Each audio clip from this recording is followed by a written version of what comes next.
everyone, this is Princess and it's my first time to make a makeup video. So this is the look that I came up with. Very simple, madali lang gawin. Kung mommy ka or ate or tita na laging nagmamadali, you can make this look. So I always use this, or I always make this look when I go to grocery, to church, to just sing my friends. Today I will go out and see my friends. So this is how I end up with. So kung gusto niyo malaman how I did this look, please keep on watching. Hi! I am going to show you how I prepare. Most of the time, this is what I wear when I go out, and this is very simple. We only need a few things, so let's get started. First, we are going to clean our face. We have to prep up. It's very important. Don't put anything on your face without prepping it. So I use this one, Eskinol, just basic Eskinol cleanser. So there, you wipe this and gentle lang, don't tag it like you have hatred on your face. Okay. Before, I used to put moisturizer, but because it's already summer, I opted with this one. This is Belo Tinted Sunscreen, and this is so good for just using it every day. Pang mabilisang linis ng mukha. Okay, so I just put it here like that, and I also put on my neck because of course di pwedeng maputi or flawless yung mukha mo tapos yung neck mo maiba yung kulay, di ba? So what this basically do, I think in my experience, is that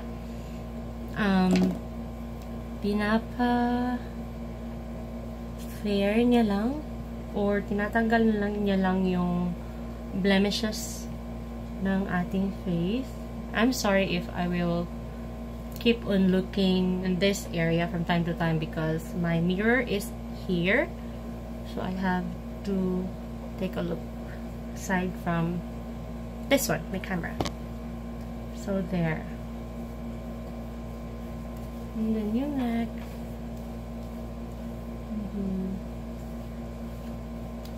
And let's try that one. So you really can't expect it to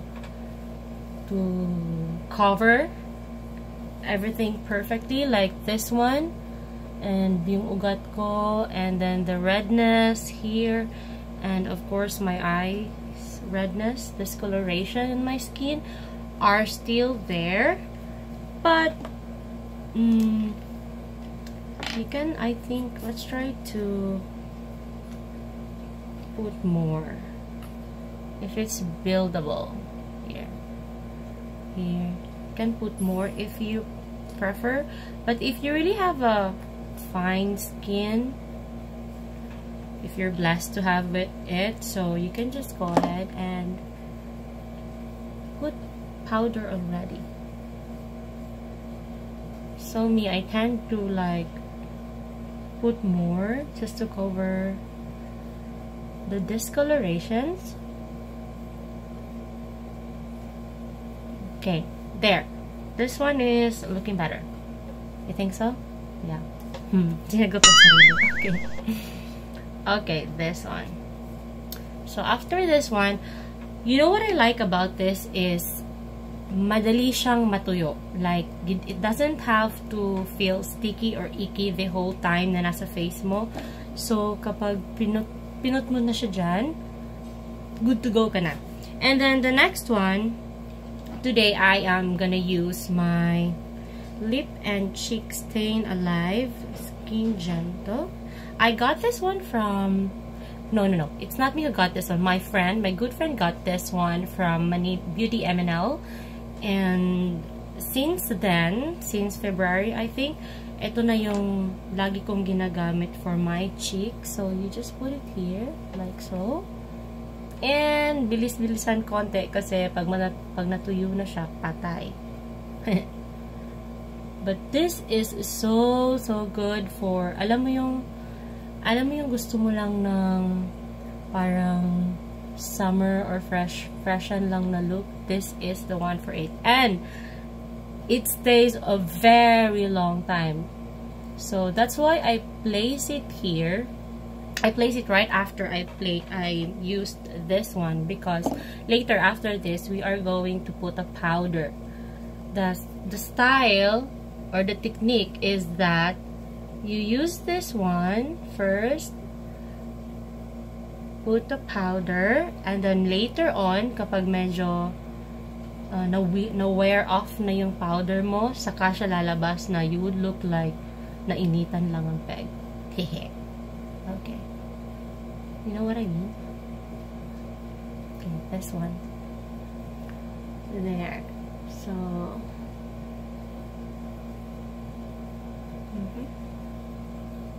okay. There. Okay, so the next one is I'm gonna set this one with my loose setting powder. I use Laura Mercier because this is really my favorite, my go-to. I know this one is quite expensive, pero di naman ako everyday nagme-makeup, so that's okay. This huge or this size lasted me for 1.5 years now, so still.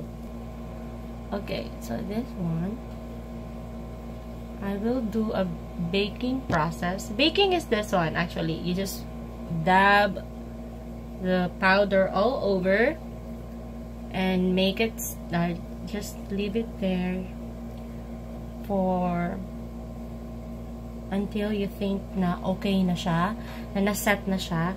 Kasi I have a very oily skin, and when I say it's very oily skin, it is really very oily skin na pwede ka magluto ng itlog dyan or pwede mong gamitin na mantika pangluto ng itlog, yung oil na lalabas sa mukha ko. So there, I'll make it stay the loose powder while I am doing my eyebrow or my kilay, because kilay is life. This one is the Fashion Brow Maybelline. This is from Maybelline. This is how you look. This is how it looks like. Matagal na to, like maybe 1 year na, and I always use this. And ito pa lang, meron ang dami-dami pang natitira, so it's very sulit. I think this does not exceed 400 pesos, so if you're gonna use this for 1 year, sulit, diba? And this is in light brown, so it has a gel-like. This one is a gel-like, and then these are your colors. Okay, and sometimes this is actually for brows and nose. So alam mo yung naglalagay ng contour dito, you can use this one, the lightest one. I used to do that. Okay, so let's go back on putting the gray, putting the gel. What gray? Okay, you put the gel first so that may kakapitan yung powder mo later on, and then spoolie, and then scatter the gel like so. The next one is I will use this one, and I always start here kasi dapat mas darker yung kilay mo on the end part kaysa sa yung sa beginning. And then I put a little bit here inside. And yung stroke ng brush is going up like that para magmukhang bushy or may maraming buhok yung kilay, like that. Okay, so let's do the other side. See the difference? This one and this one. Ganyan lang. You don't have to make it like very prop up, mas maganda pa rin yung mukhang natural lang. You know what I like about this one? Kasi kahit yung gel pa lang, may difference na kaagad. So, when you're in a hurry, you can just opt for the gel, put it on your eyebrows, go! Diba? Especially kapag mga mommy, lagi tayo nagmamadali. Wala namang time. Nahulog na naman. Wala namang time sa buong mundo. Kaya, kailangan mag-prepare ng mabilisan. So, there. Or kahit dun sa mga tita natin or mga ate natin dyan na laging nagmamadali. So, or ayaw mag-spend ng too much time sa eyebrows. So, this one is very good. So, next one, since okay na yung pag-bake natin ng loose powder natin, we can now brush it off. So, I am gonna use this one, my powder brush, like that, para maset lang and matanggal yung mga excess.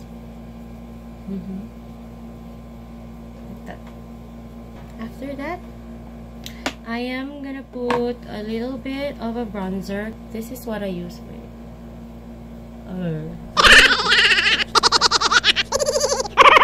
Okay. There. That's what I use. The butter bronzer of Physicians Formula bronzer. Yung ano niya. Just put a little bit. Para mabalik yung warm. Yung warm ng ating mukha. And don't forget to dab the excess before you lay on the brush on your face para huwag masyadong dark. Okay lang yung matagalan ka konti because yung style is pa konti-konti talaga dapat. Huwag yung isang bagsakan kasi mahirap i-edit what you put on your face na dark na right away. So, there. You put something here para kunwari walang nakatagong mga double chin dyan. So, like that. Of course, the nose. Kasi hindi naman tayo pinagpala ng napakatangos na ilong. So, let's put something para lang may kunwari. So, after that one, we are going to put on our lip tint for my lip, KJM Cosmetics in Bittersweet Magenta.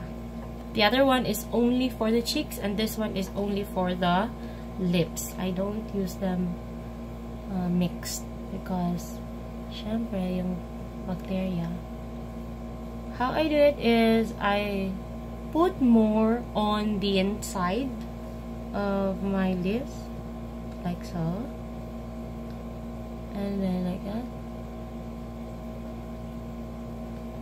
Just let it stay there for a few seconds. I will now put on my Milani Make It Last setting spray.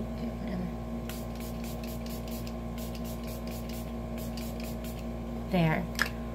And also to avoid looking powdery.